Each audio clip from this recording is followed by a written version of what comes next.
kojja matte amawulire gendeese leero si malungi oluvannyuma lw'okubwatuka kwa mirundi iri ekiteeberezebwa okubeera nti zibadde bbomu ezibwatukidde ku CPS ne ku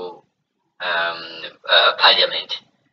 Amawulire gano si malungi bwe tufuna enkanga wange eno ne tubeera nga tufunye abantu abaagala okubeera nga batataganya emirembe mu Uganda. Bw'ogenda ku NTV ojja kulaba nti bbomu zino ze bateebereza okubeera nti bbomu zibwatuse mu bitundu bibiri, ku CPS wennyini we bayingirira ne mpulidde bagamba nga Raja Chambers ngaawo ku Parliament. Ekintu kino si kirungi era bw'obeerako n'omuntu e Kampala mukubireko kasimu ddala ababeera ku bitundu ebyo abakolera ngaawo ku CPS waliwo amaduuka awo n'abakolera ku eyo nga Raja Chambers bakubireko babuuze ne bwabeera muntu oyinza okwesanga ng'abadde atambulatambula ng'abayiseeyo batuteyo omusango ne babeera nga bafunye obuzibu ng'obwo.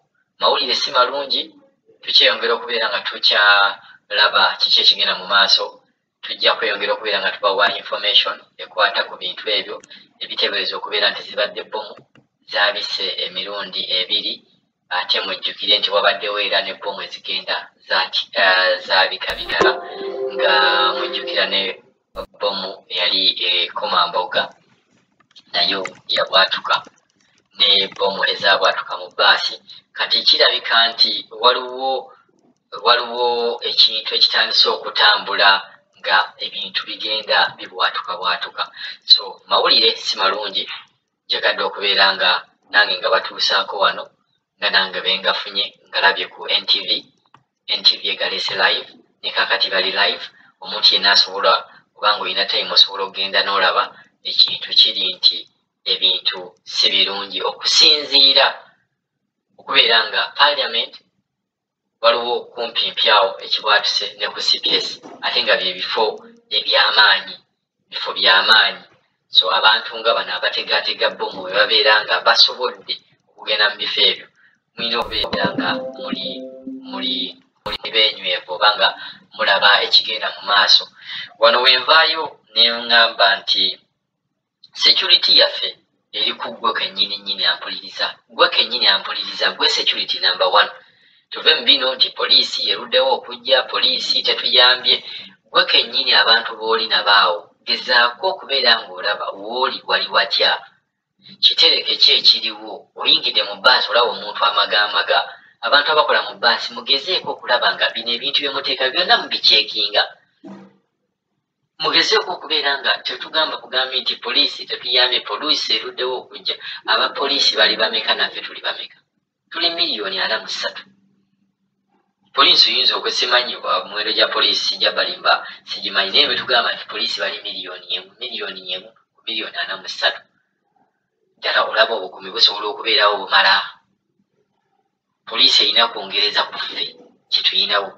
Naye bbomu zino ze batandise okubeera nga batega oba zibeera nga zitandika okubeera nga zibwatuka, ekintu nga kino butuufu si kirungi. Kubirako munno ali e Kampala, mwabankuba kyeyo nga tuliyo, kubirako munno ali e Kampala. Ekintu si kirungi, tekitambula bulungi okubeera nga bbomu zigenda zibwatuka mu bifo eby'enjawulo. Tusaba Katonda abeere nga akuuma eggwanga lyaffe. Security nayo tugisaba ebeere nga ejja kubeera nga naye eyongeramu, n'okusabira ddala kwensookera ddala. Nsaba gwe kennyini awuliriza, beera nga gwe number 1 security. Gwe beera nga buli kintu kyonna weekengera mu tamala galeka bulesaawo bintu. Laba omuntu ekitereke kyataddeawo kitereke kiki? So ge mawulire agaliwo kaakati nti ebibwatuka ebiteebereza okubeera nga bbomu bibwatuse ku CPS ne kumpi ne Parliament. Tujja kweyongera okubeera nga tubawa amawulire gano. Ayagala okubeera nga afuna information esinga kaawo osobola ogenda ku NTV nange kwe mbadde nengalaba naye akangaleete wano nange mbere nga nsobola ogasharinga ne baganda bange okubeera nga mumanyi ekigenda mu maaso mu ggwanga. Mwebale nnyo, mwebalire ddala.